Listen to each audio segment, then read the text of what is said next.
श्री कृष्णाय नमः। श्री गोपी वल्लभाय नमः। कृष्णाय वासुदेवाय देवकी नंदनाय च नंद गोप कुमाराय गोविंदाय नमो नमः। जय जय श्री राधा रमन, जय जय नवल किशोर, जय गोपी चित चोर प्रभु, जय जय माखन चोर। वंशी विभूषित करा नवनीराभात, पीतांबरा तरुण बिंब फलाधरोष्ठा।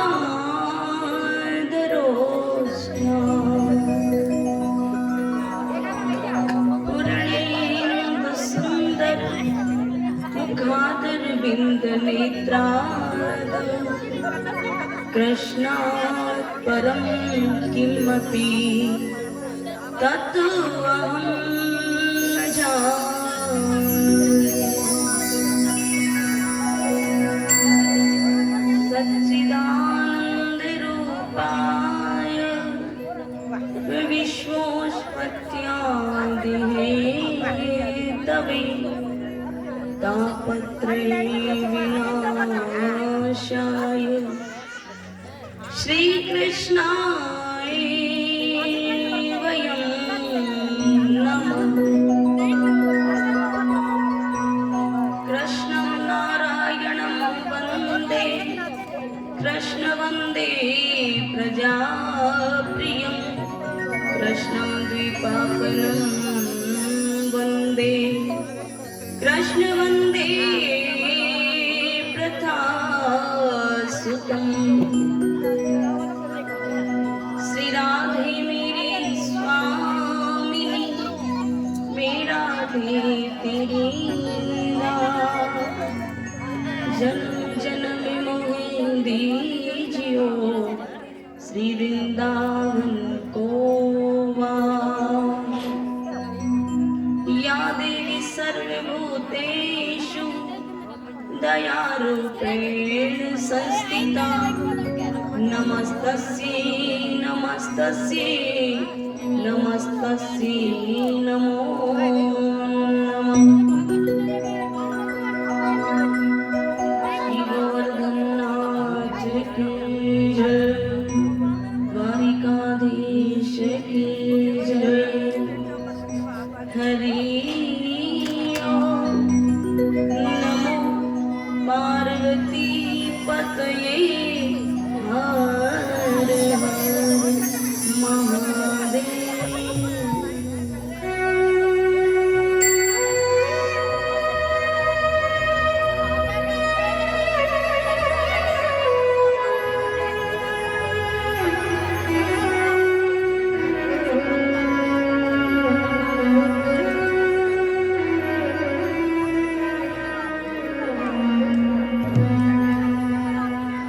कृष्ण गोविंद गोविंद, गोपाल नंदलाल। कृष्ण गोविंद गोविंद, गोपाल नंदलाल। कृष्ण गोविंद गोविंद, गोपाल नंदलाल। कृष्ण गोविंद गोविंद, गोपाल नंदलाल। गोविंद गोविंद, गोपाल नंदलाल।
गोविंद गोविंद गोपाल नंदलाल कृष्ण गोविंद गोविंद गोपाल नंदलाल गोविंद गोविंद गोपाल नंदलाल कृष्ण गोविंद गोविंद गोपाल नंदलाल हे गोपाल नंदलाल गोपाल नंदलाल गोपाल नंदलाल है गोपाल नंदलाल गोपाल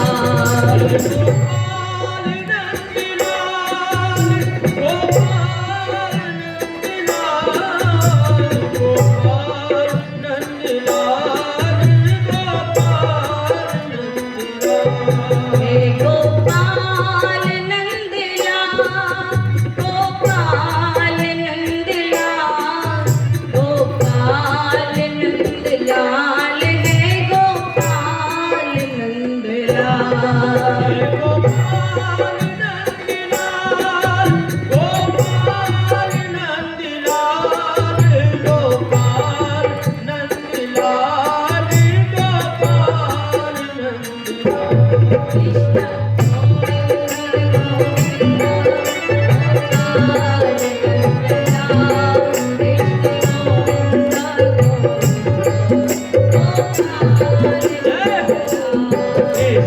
गोविंद गोविंद गोपाल नंदलाल कृष्ण गोविंद गोविंद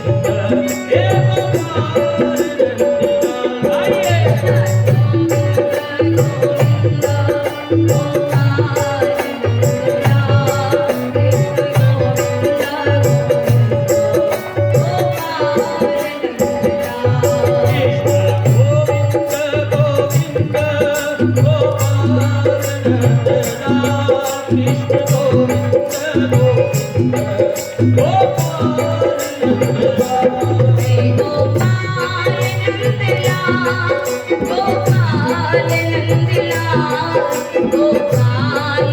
आइए गोपाल नंदलाल है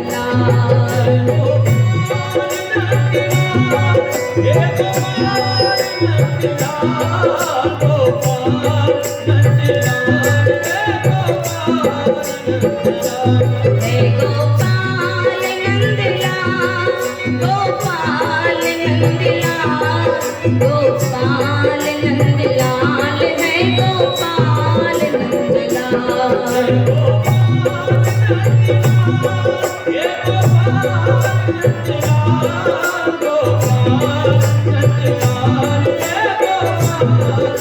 कृष्ण गोविंद गोविंद गोपाल नंदलाल कृष्ण गोविंद गोविंद गोपाल नंदलाल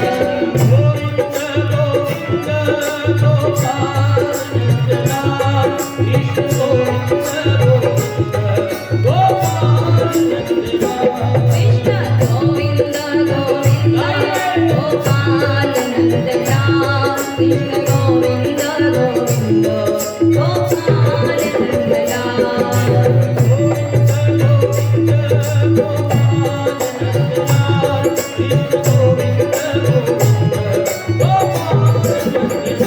हे गोपाल नंदलाल गोपाल नंदलाल गोपाल नंदलाल है गोपाल नंदलाल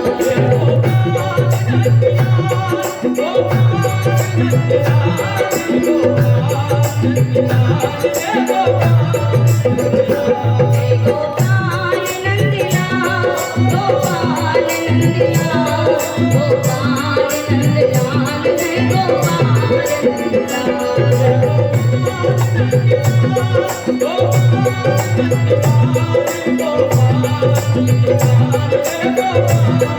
कृष्ण गोविंद गोविंद गोपाल नंदलाल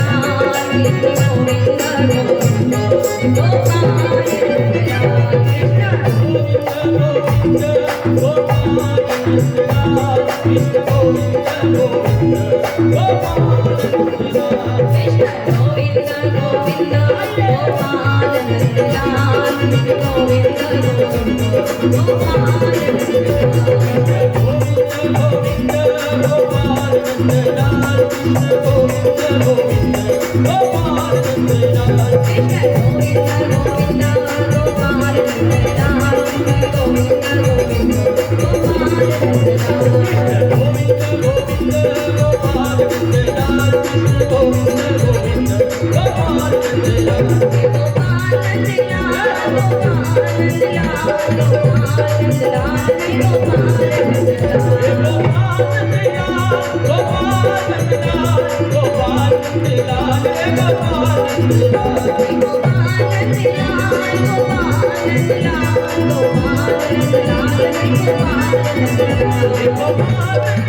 परम मंगल करता श्री बाल कृष्णलाल के चरणों में हृदय से प्रणाम। श्री भागवत भगवान के चरणों में हृदय से प्रणाम। भागवत कथा के अंदर पधारे सभी वैष्णव, हरि रसिक प्रेमी, कथा प्रेमी, भगवत प्रेमी, महानुभाव, पधारी समस्त मातृशक्ति, प्यारी बहनें, आप सबको व्यासपीठ से जय श्री कृष्ण।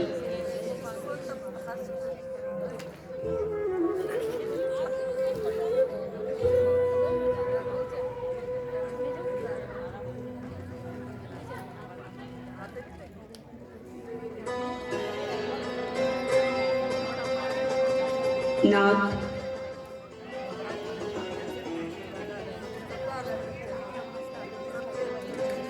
आओ कथा में प्रवेश करते हैं।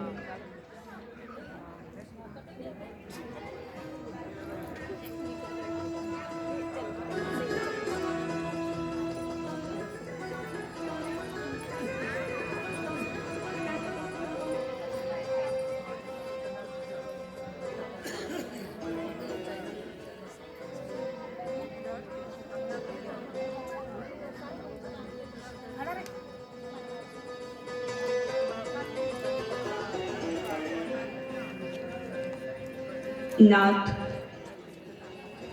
कल कथा के अंदर हम सबने श्रवण किया था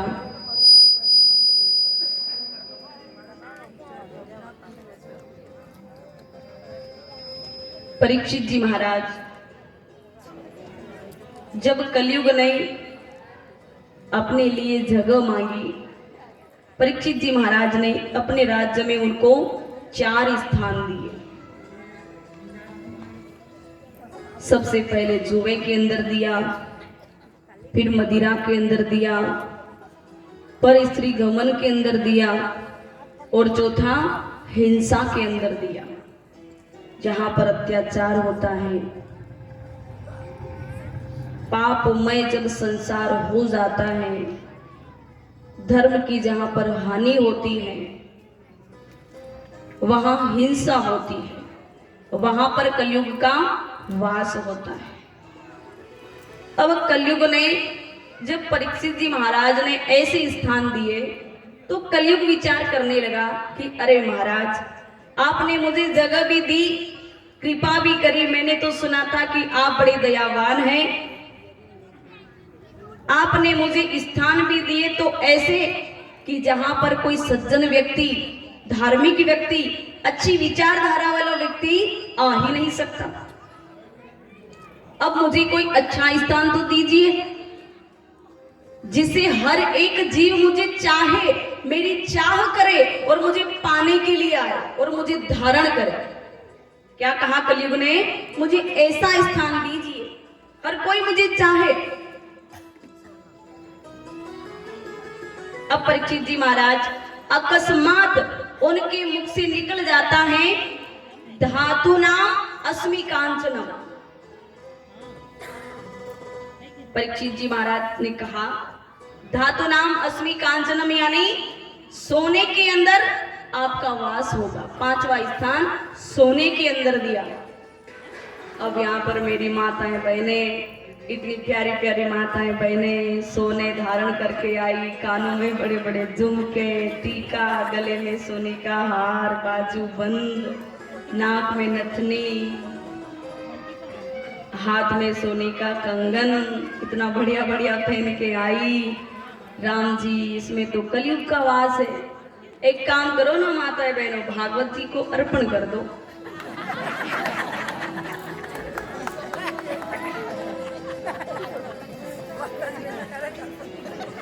मेरी माताएं बहनों, परीक्षित जी महाराज ने इसका अर्थ भी समझाया। कलयुग को जब सोने के अंदर स्थान दिया तो परीक्षित जी महाराज ने कहा कि आपका वास उस सोने के अंदर होगा जो लूट करके, चोरी करके, अन्याय अनीति का जो धन होगा वहां पर कलयुग का वास होगा। मेरी माताएं बहनों, आपने तो अपनी खरी मेहनत का सोना पहना है, इसमें कलयुग कभी आने की भी नहीं सोच सकता। परीक्षित जी महाराज स्थान देकर के चले जाते हैं। अब कलयुग ने अपना अधिकार जमाया, यानी स्थान बनाया। सबसे पहले परीक्षित जी महाराज के मुकुट के अंदर जाकर के विराजमान हो गए। दूसरे दिन सवेरे जब परीक्षित जी महाराज दरबार में जाने लगे तो आज उनकी अकस्मात भूल हो जाती है और जो सोने का मुकुट उन्होंने धारण किया वो दुराचारी, अत्याचारी, महापापी जरासंध का पहन लिया। उसी सोने के अंदर कलयुग ने अपना स्थान बना लिया, जगह बना ली। सर्वप्रथम मुकुट में जाकर के बैठ जाता है। अब आज दिनचर्या में परिवर्तन हो गया। परीक्षित जी महाराज आज क्या करते हैं? शिकार करने के लिए वन को चले जाते हैं, पशु पक्षियों की हत्या करने के लिए। पर प्यारे देखो, भगवान की कृपा ऐसी होती है कि उनके हाथ से ऐसा कोई बुरा कर्म ना हो। आज उनको कोई भी पशु जीव मिला नहीं जंगल के अंदर कि उनके हाथों मारा जाए। पूरे जंगल में घूम गए पर कहीं भी आज कोई शिकार मिला नहीं। ऐसी भगवान की कृपा हुई।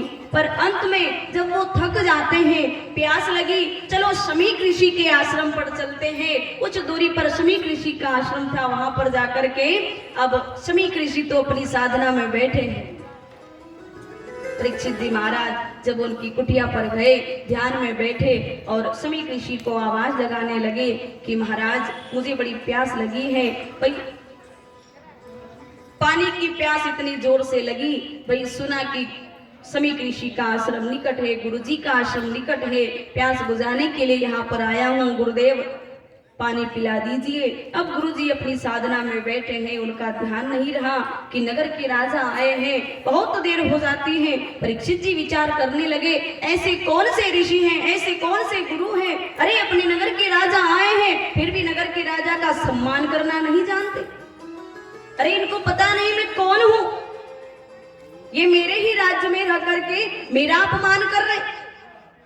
और परीक्षित जी ने क्या किया, एक मरा हुआ तक्षक नाग जो था उनके गले में डाल दिया। गले में डाल करके परीक्षित जी महाराज तो अपने महल को, नगर को लौट जाते हैं। अब इधर कुछ शिष्यों ने जब देखा कि अरे परीक्षित जी महाराज ने गुरुदेव के गले में मरा हुआ सर्प डाल दिया, चलो जाकर के इनके पुत्र श्रृंगी ऋषि से जाकर के कहते हैं। समीक ऋषि का जो बालक था श्रृंगी ऋषि के पास जाकर के कहने लगे। श्रृंगी ऋषि कौशिकी नदी के वहां पर स्नान कर रहे थे। शिष्यों ने जब जाकर के कहा कि अरे अपने नगर के राजा ने आज एक बहुत बड़ा अनर्थ कर दिया, आपके पिताजी के गले में मरा हुआ तक्षक नाग डाल दिया। अब श्रृंगी ऋषि ने जब सुना, स्नान कर रहे थे जिस कौशिकी नदी के अंदर, वहीं से उन्होंने अपने हाथों में जल लिया और उस राजा को श्राप दिया। क्या श्राप दिया, इति लंघित मर्यादम तक्षकः सप्तमेहनि दक्षत स्म कुलंगारम नोदितो में तत्द्रुहम। श्रृंगी ऋषि कहने लगे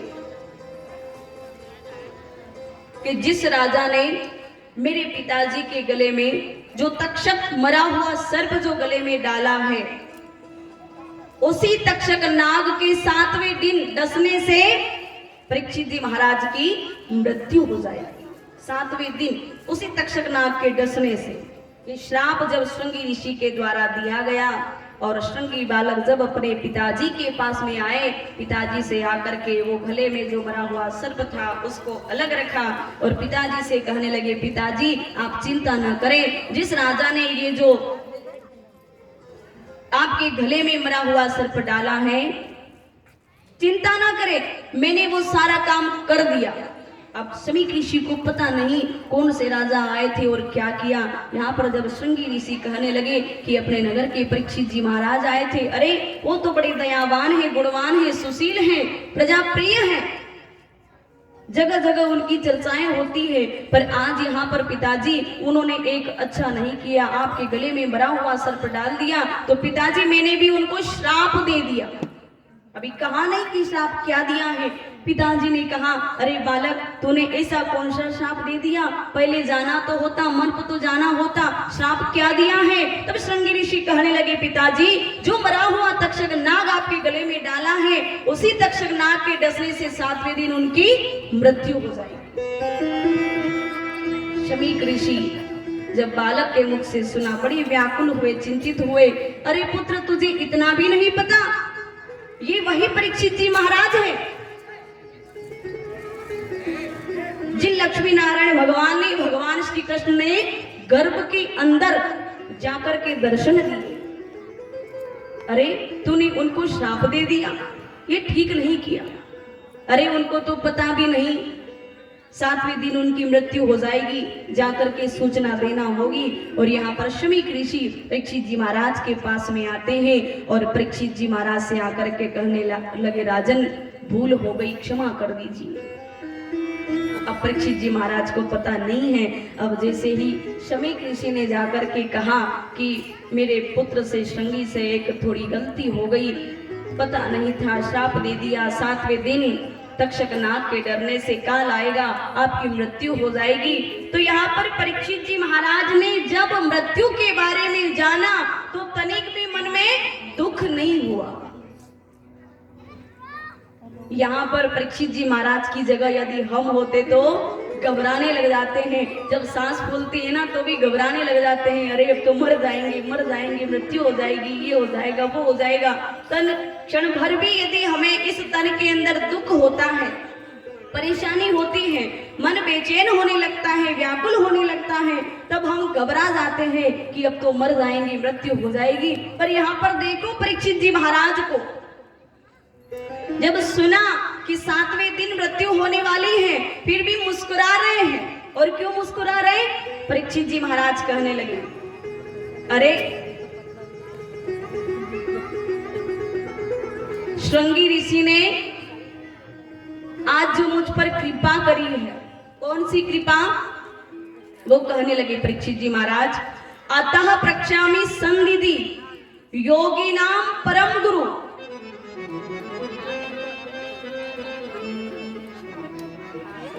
कि ऐसे संत ऐसे योगी मुझे गुरु और कहां मिलेंगे जिन्होंने मुझ पर कृपा करी है। कौन सी कृपा? पुरुषस्य यत्कार्य मुरे मानुष सर्वथा। अरे मुझ दीन पर उस सदगुरु ने एक कृपा करी है, कम से कम मुझे 7 दिन का अवसर तो दिया कि मैं उस 7 दिन के अंदर कुछ कर सकूं, इस आत्मा की जीवात्मा की मुक्ति कर सकूं।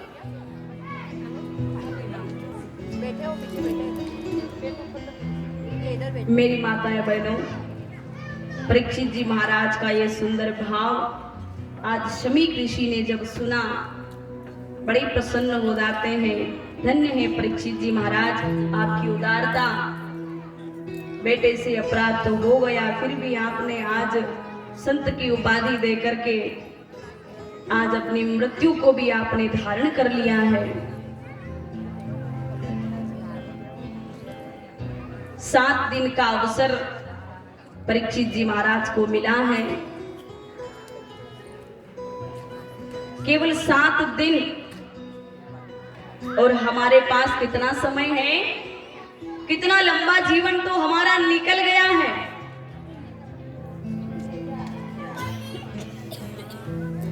यहाँ पर